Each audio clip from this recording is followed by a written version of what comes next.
Okay, so ഞാനിവിടെ ഒരു important കാര്യം പറയാൻ വന്നത്. ബട്ട് അതിന് മുമ്പ് വേറെ ഒരു ഇമ്പോർട്ടൻറ്റ് കാര്യം, ഞാൻ ഇത് കരഞ്ഞതോ ബോട്ടോക്സോ ഫില്ലേഴ്സോ ഒന്നും അല്ല. നിങ്ങൾ എന്നെ പറഞ്ഞു എന്റെ കൊച്ചറിയുന്നത് അവളെക്കാട്ടിൽ ഹേർട്ട് ചെയ്യുക എന്നെയല്ലേ. കൈ കിട്ടി അവരെ തല്ലി ഞാൻ കാലൊടിക്കാൻ. ഈ വിവരമില്ലാത്ത കുറേയും ഈ മഞ്ഞക്കാരിപ്പുണ്ട്. വല്ലവന്റെയും ലൈഫ് വിറ്റ് ജീവിക്കുന്ന ആൾക്കാരാണ്.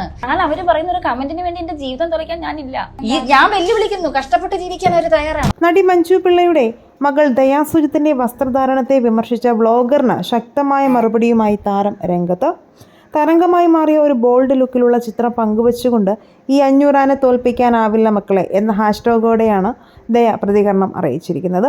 ദയയുടെ മോഡേൺ വസ്ത്രധാരണത്തെക്കുറിച്ച് ചില പരാമർശങ്ങൾ നടത്തിയത് വലിയ വിവാദമായതോടെ നിരവധി ആളുകളാണ് വ്ളോഗറിനെതിരെ രംഗത്ത് വന്നത്. അടുത്തിടെയായി സോഷ്യൽ മീഡിയയിൽ ഏറെ സജീവമായ ദയാ സുജിത് മോഡലിംഗ് രംഗത്തും തൻ്റേതായ ഇടം കണ്ടെത്തിയിട്ടുണ്ട്. ആകർഷകവും മോഡേണുമായ ചിത്രങ്ങളിലൂടെയും റീലുകളിലൂടെയും വലിയൊരു ആരാധക കൂട്ടത്തെ സ്വന്തമാക്കിയ ദയയുടെ പുതിയൊരു ട്രാൻസിഷൻ റീൽ വീഡിയോയെ ലക്ഷ്യം വെച്ചായിരുന്നു വ്ളോഗറിൻ്റെ വിമർശനം.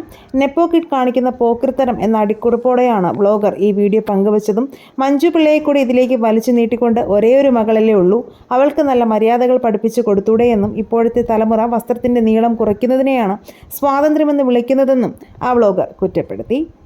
പ്രതിഷേധം ശക്തമായതിനെ തുടർന്ന് എന്തായാലും ആ വ്ളോഗർ ഇപ്പോൾ ആ വീഡിയോ സോഷ്യൽ മീഡിയയിൽ നിന്നും നീക്കം ചെയ്തിട്ടുണ്ട്. ഇതിന് പിന്നാലെയാണ് കൂടുതൽ ബോൾഡായ പുതിയ ചിത്രവുമായി ദയ എത്തിയത്.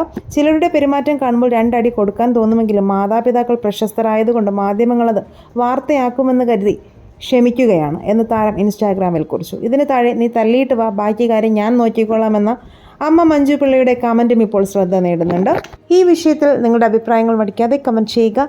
ചാനൽ ഒന്ന് സബ്സ്ക്രൈബ് ചെയ്ത് സപ്പോർട്ട് ചെയ്യാനും മറക്കല്ലേ ഫ്രണ്ട്സ്.